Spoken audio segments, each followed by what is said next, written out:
కూడా మనకు ఈ చట్టంలో ఇవ్వడం జరిగింది. కానీ ఇంకా అది టెస్టింగ్ కన్స్ట్రక్షన్ లో ఉన్నట్టుంది. అది కూడా త్వరలో ఇచ్చేస్తారు. సో అని చెప్పి ఈ సందర్భంగా నేను గుర్తు చేస్తా ఉన్నాను. వడ్డీ మీద వడ్డీ 5 సంవత్సరాల్లో డబల్ అయిపోతుంది. కానీ వ్యాపారి దగ్గర 2-3 సంవత్సరాలు డబల్ అయిపోతుందని చెప్పి ఈ సందర్భంగా నేను గుర్తు చేస్తా ఉన్నాను. ఇవన్నీ మనం గ్రహించాలి. ప్రభుత్వాలు ఒక అడిగేసినప్పుడు మనం కూడా ఒక అడిగేసి ముందుకు వచ్చి సమస్యలు పరిష్కారం చేసుకున్నందుకు ముందుకు పోవాలని చెప్పి ఈ సందర్భంగా కోరుతూ ఈ అవకాశం ఇచ్చిన వేదికకు వచ్చిన పెద్దలకు, ఈ కార్యక్రమం పాల్పంచుకున్న పెద్దలందరికీ, అదేవిధంగా పాత్రికేయ మిత్రులకు అందరికీ పేరు పేరు నమస్కారాలు తెలియజేస్తూ సెలవు తీసుకుంటున్నాను. జై. ఆ చట్టం పైన ఇచోడ మండల్లో అవగాహన సదస్సు కార్యక్రమం పెట్టడం జరిగింది. ఈ కార్యక్రమంలో నాతో పాటు పాల్గొంటున్న డిసిసిబి చైర్మన్ గారు ఆదిభోజారెడ్డి గారు, అడిషనల్ కలెక్టర్ గారు, మన మార్కెట్ కమిటీ చైర్మన్ గారు కుమ్రా సత్యవతి గారు, ఆర్డీఓ గారు, తహసీల్దార్ గారు, మండల అధికారులు అందరికీ, గ్రామ పంచాయతీ అధికారులకి, ఇచోడ మండల్ నుంచి వచ్చిన పెద్దలకి, రైతులకి, ప్రింట్ ఎలక్ట్రానిక్ మీడియాకి అందరికీ కూడా పేరు పేరున నమస్కారం తెలియజేస్తున్నాను. ఏప్రిల్ నాడు గౌరవనీయులు ముఖ్యమంత్రి గారు శ్రీ రేవంత్ రెడ్డి గారు భూభారతి పోర్టల్ ఆనాడు లాంచ్ చేశారు. ఆనాడు భూభారతి చట్టం సంబంధించిన నియమాలను కూడా ప్రకటించారు. ఆనాడు కలెక్టర్లు అందరికీ కూడా ఆదేశాలు ఇచ్చారు. ఇట్లా ప్రతి ఒక్క మండల్లో అవగాహన సదస్సు కార్యక్రమం కూడా చేయాలి. ఆ సందర్భంలో 17 తారీఖు నుంచి 30 తారీఖు వరకు ఇట్లా ప్రతిరోజు 2 నుంచి 3 మండల్లో అవగాహన సదస్సు కార్యక్రమం చేస్తున్నాము. అధికారులు కానీ, ప్రజాప్రతినిధులు కానీ, రైతులు కానీ అందరూ కలిసి కూడా అవగాహన సదస్సు కార్యక్రమం చేస్తున్నాం. అవగాహన తప్పకుండా ప్రతి ఒక్కరికి ఉండాలి. అవగాహన ఉంటేనే మనం చట్టం కానీ, నియమం కానీ సరిగా అమలు చేయగలుగుతాం. చట్టం చాలా మంచి ఉంది, పోర్టల్ కూడా బాగుంది, కానీ అందరికీ తెలవాలి. తెలిసిన తర్వాతనే ఏమైనా పొరపాటు లేకుండా చట్టం సరిగా అమలు చేయగలుగుతాం. ఇందాక మీరు చాలా మంది మాట్లాడారు, ఇట్లా ఇంతకుముందు ఎట్లా జరిగింది, తెలియకుండా పట్టా అయింది, లేదు ఎన్టీఆర్ వైలేషన్ అయినా, ఇట్లా చాలా చెప్పారు. అవి ఇప్పటి నుంచి మనం కనీసం జరగకుండా చూడాలి అంటే ప్రతి ఒక్కరి మధ్యలో అవగాహన కూడా ఉండాలి. అందుకే మీ అందరికీ పీపీటీ కానీ, పోర్టల్ కానీ, వీడియో కానీ అన్ని చూపించడం జరిగింది. మీ అందరికీ ప్యాంఫ్లెట్ కూడా ఇవ్వడం జరిగింది. ప్యాంఫ్లెట్లో కూడా అన్ని కీలకమైన అంశాలను ఉన్నాయి.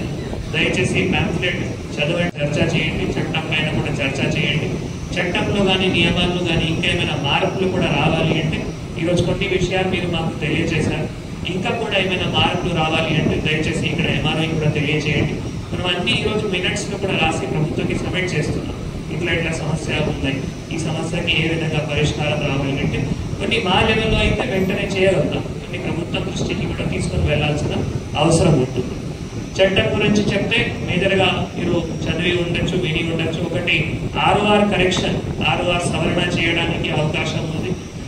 ROR సంబంధించిన ఎవరైనా ఈ మౌకాలో ఉన్నారు, వాళ్ళకి పాత పాస్బుక్ కూడా ఉంది, పాత రికార్డ్స్ లో కూడా పేరు ఉంది, కానీ ఇప్పుడు ROR లో పేరు రాలేదు. అట్లా వాళ్ళకి పేరు కూడా ఎక్కించడానికి కూడా అవకాశం ఉంటుంది. ఇది నిరంతర ప్రక్రియ. ఇప్పుడు మనం ఈ చట్టం ఏనాడు నుంచి అమలైంది, ఇప్పుడు ఎవరైనా ఇట్లా చెక్ చేసిన తర్వాత 1 సంవత్సరం లోపల అప్లై చేసుకుని కూడా అప్లై చేసి సవరణ చేయడానికి ఆస్కారం ఉంటుంది. సో అది ఒకటి కీలకమైన ప్రొవిజన్.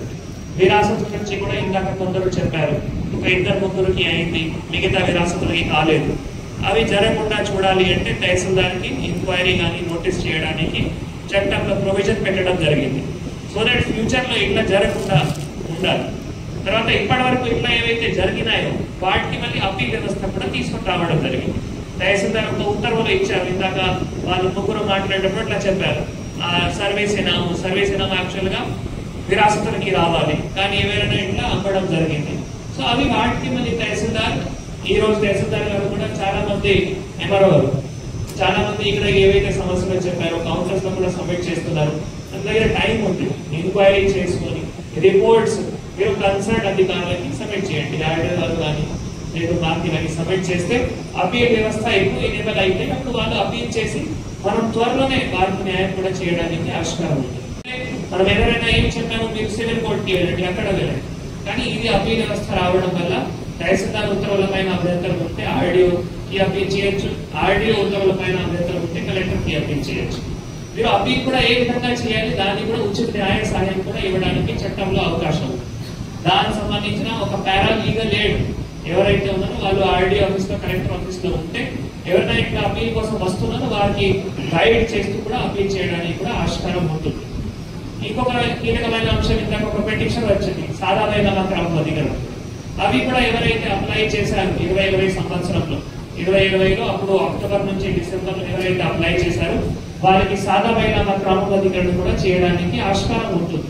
సో దీంట్లో కూడా ఏవైతే పాత కేసెస్ పెండింగ్ అయినాయో, ఎందుకు పెండింగ్ అయినాయో, మన ఢిల్లీలో సాధారణ క్రమబద్ధీకరణ చేయడానికి ఆస్కారం లేకుంటే అందుకే హైకోర్టు నుంచి మనకి స్టే రావడం జరిగింది. ఇప్పుడు ప్రభుత్వం హైకోర్టులో స్టే వెకేట్ చేయించడానికి ఆస్కారం ఉంటుంది.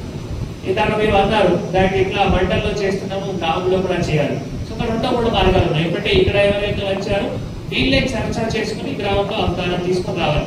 పాంఫ్లెట్ ఉన్నాయి, ఇప్పుడు అందరికీ ఫోన్స్ ఉన్నాయి, వాట్సాప్లు ఉన్నాయి. వాట్సాప్ లో కూడా పాంఫ్లెట్స్ దయచేసి మాక్సిమం గా షేర్ చేయండి. ఇక్కడ పంచాయత్ సెక్రటరీస్ కూడా ఉన్నారు, మీరు గ్రామంలో మీ అన్ని గ్రూప్స్ లో కూడా ఇట్లా షేర్ చేయండి.